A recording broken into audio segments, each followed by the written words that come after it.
Welcome to daily fact governor general series.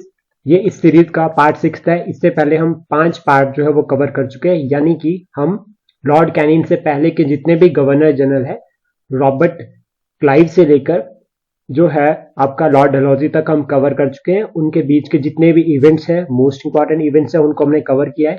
हमारा ये initiative जो है वो पुलिस, पटवारी और अलाइड सर्विसेज के प्रीलिम्स के लिए इंपॉर्टेंटली रहेगा। इंपॉर्टेंट टारगेट हमारा यही है कि जो ये इनके प्रीलिम्स एग्जाम्स होते हैं, वनडे एग्जाम्स, उन सभी के लिए ये इनिशिएटिव रहेगा और डायरेक्ट क्वेश्चंस जो है वो यहाँ से मॉडर्न हिस्ट्री से रिलेटेड जो है वो पेपर में आते ही आते हैं।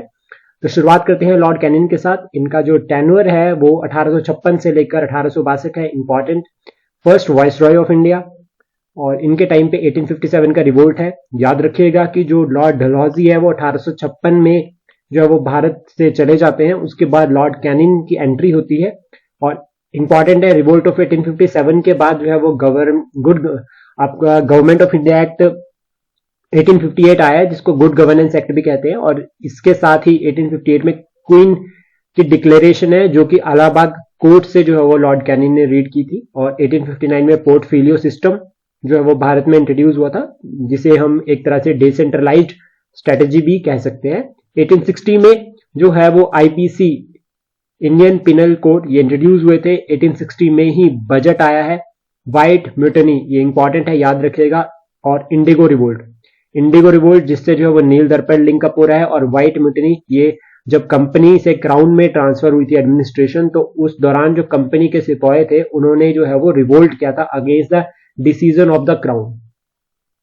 ये है हमारी व्हाइट म्यूटनी। और इंडिगो रिवोल्ट विद तिन कथिया सिस्टम, उसके अगेंस्ट जो है ये रिवोल्ट इनिशिएट हुआ था। और नील दर्पण एक इंपॉर्टेंट प्ले है दीन बंधु मित्रा का, ध्यान रखिएगा, जो हमारा इंडिगो रिवोल्ट के साथ लिंकअप कर रहा है। उसके बाद हम बात करेंगे नेक्स्ट जो हमारा इंपॉर्टेंट है 1861 ईयर। इसमें जो है वो आपका पुलिस एक्ट 1861 आया है।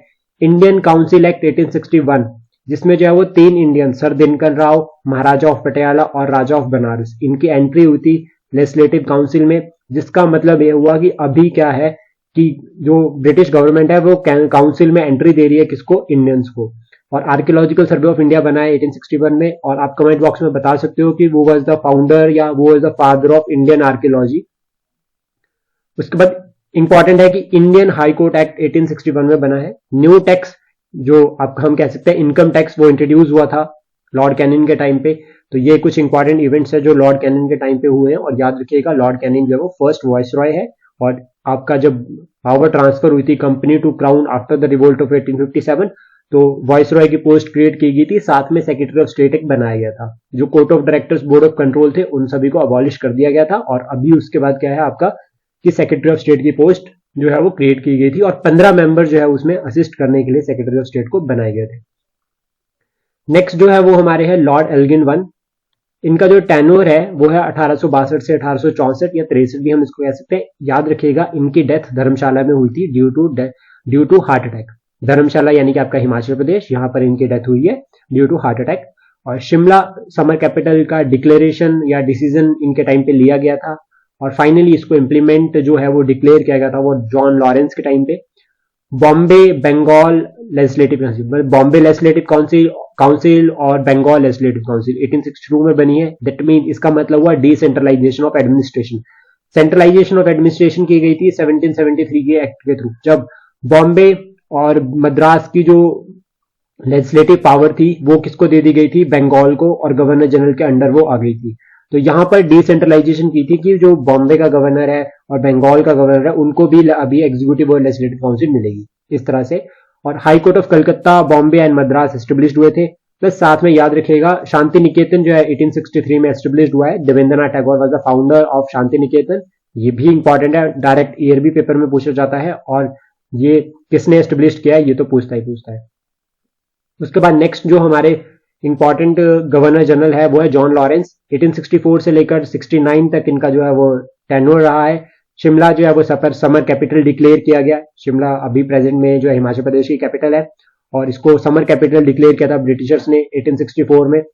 और इसका पॉलिसी ऑफ मास्टरली इनएक्टिविटी, ये मास्टरली इनएक्टिविटी पॉलिसी जो है it is linked with Afghanistan, कि आपको अफगान के साथ किस तरह से रिलेशन बनाने हैं, उस पर बेस्ड ये आपकी जो है वो पॉलिसी रही है। उसका भूटान वॉर इनके टाइम पे हुई है 1865, इलाहाबाद हाई कोर्ट बना था 1866 में, याद रखिएगा, और साथ में Punjab and Awadh Tennessee act जो है वो 1866 में आया है साथ में, और फेमाइन कमीशन जो हमारा इंपॉर्टेंट है ये याद रखिएगा। फेमाइन कमीशन 1867 में हेनरी कैंपबेल, उड़ीसा फेमाइन जो हुई थी उसके लिए ये कमीशन अपॉइंट किया गया था। देवबंद मूवमेंट शुरुआत हुई थी 1867 में, मोस्ट इंपॉर्टेंट मूवमेंट, और आप कमेंट बॉक्स में बता सकते हो कि इसका जो है वो इस मूवमेंट का फाउंडर कौन थे। स्प्लिट इन ब्रह्मो समाज, अगेन आप कमेंट बॉक्स में बता सकते हो कि वो वाज द फाउंडर ऑफ ब्रह्मो समाज, और ये कौन से ईयर में जो है वो ब्रह्मो समाज जो है वो एस्टेब्लिश्ड हुआ था। और स्प्लिट हुआ था 1866 में केशव चंद्र सेन और देवेंद्रनाथ टैगोर के बीच में, जो केशव चंद्र सेन की जो पॉलिसीज थी उसको लेकर जो है यहाँ पर स्प्लिट हो रखा है। ईस्ट एशिया एसोसिएशन बनी है 1866 में बाय दादा भाई नौरोजी, जिन्हें grand old man of India कहते हैं, और इन्होंने जो है वो इकोनॉमिक जो ड्रेन ऑफ वेल्थ थ्योरी है वो दी है दादा भाई नौरोजी ने। और ये जो ऑर्गेनाइजेशन इन्होंने बनाई थी, एसोसिएशन इन्होंने बनाई थी, ये बनी थी लंदन में 1866 में। ये पूछा जाता है क्वेश्चन कि ये ऑर्गेनाइजेशन कब बनी है, ध्यान रखिएगा। उसके बाद हम बात करेंगे लॉर्ड मयो के, मोस्ट इंपॉर्टेंट पर्सनैलिटी है, तो ध्यान रखिएगा। इंडियन एविडेंस एक्ट 1872, ये न्यूज में भी है आजकल तो इसलिए इंपॉर्टेंट हो जाता है। मयो कॉलेज एट अजमेर, तो राजकोट कॉलेज इन्होंने बनाया फॉर इंडियन प्रिंसेस, की जो इंडियन प्रिंसेस है उनको पढ़ाया जा सके। Pune Sarvajanik Sabha 1870, MG रैनाडे।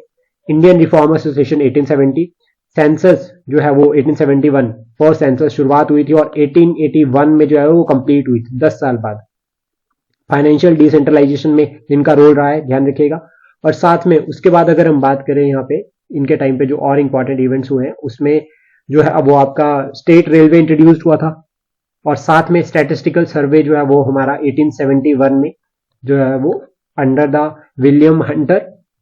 William Wilson Hunter, ये पर्सनैलिटी है जिसके अंडर आपका स्टैटिस्टिकल सर्वे जो है वो शुरुआत हुई थी। प्लस साथ में department of agriculture and commerce 1872 में ये भी बना था।